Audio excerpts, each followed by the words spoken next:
انہیں تاثر اور احساسات کو ریکارڈ کر لیا جاتا ہے، پھر ان کا تجزیہ کیا جاتا ہے، تو یہ ہوتا ہے سماعی صوتیات کا مطالعہ۔ وہ صوتیات جو ہمارے کان کے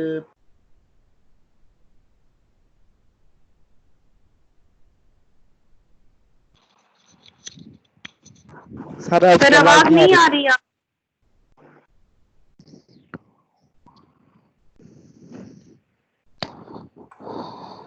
ابھی آ رہی ہے؟ آ رہی ہے سر، آواز آ رہی ہے؟ یس تو آ رہی ہے۔ آپ لوگ چھیڑ چھاڑ نہ کریں نا اس کو، اپنے اس کو جو ہے نا جی، موبائل ہے یا کمپیوٹر ہے جو بھی ہیں ان کو چھیڑ چھاڑ نہ کریں۔ آپ نے کہاں تک سنی ہے میری بات؟ جہاں تک آپ سر بتا رہے تھے۔ سماعی صوتیات تک سنا ہے آپ نے؟ یس سر۔ میں دوبارہ ایسے ریپیٹ کر دیتا ہوں، سماعی صوتیات کے آواز ختم ہو گئی سر آپ کی۔ آواز نہیں آ رہی۔ یہ خود بخود تو ختم نہیں ہوتی، یہ آپ لوگ چھیڑ چھاڑ کر رہے ہیں، اور پہلے بھی سر دیکھ جی کیا ہے مائک کے سامنے بات کریں۔ سر آپ کی یہ آواز ختم اس لیے ہو جاتی ہے، وہ میوٹ لگ جاتا ہے، ہم کچھ میوٹ نہیں کرتے، آپ کی میوٹ طرف کیوں سے لگ میوٹ جاتا لگ ہے؟ سر جاتا ہے، میں تو آپ کچھ کی نہیں کر طرف رہا ہوں، سے میں سر تو لگ جاتا ہے۔ کمپیوٹر پڑا ہوا ہے میرے سامنے، میں تو کچھ نہیں کر رہا ہوں، یہ میرے سامنے پڑا ہوا سر وہ خود بخود ہو جاتا ہے، سر ہو جاتا ہے میوٹ پیارے لگ کے۔ سر میوٹ لگ جاتا ہے پیارے سر۔ ہے۔ اچھا جی، میوٹ نہیں لگے گا ابھی۔ اب آپ مطلب ہاں ہم سمجھا رہے ہیں۔ تو آپ لوگ اپنا میوٹ کر لیں، مہربانی کریں۔ تو میں آپ کو پہلے سمعیاتی طریقہ کا بتایا کہ منہ سے جو آواز ہم نکالتے ہیں اور آواز کا تھرش یا اس کا دباؤ یا اس کا پریشر، فضا میں جو لہریں بکھرتی ان لہروں کو ریکارڈ کر کے ان کا مطالعہ اور تجزیہ کیا جاتا ہے، آواز کی تجزیہ کر کے ان کا ریکارڈ کیا جاتا ہے، ریکارڈ لیا جاتا ہے اور اس سے اپنے نتائج اخذ کیے جاتے ہیں۔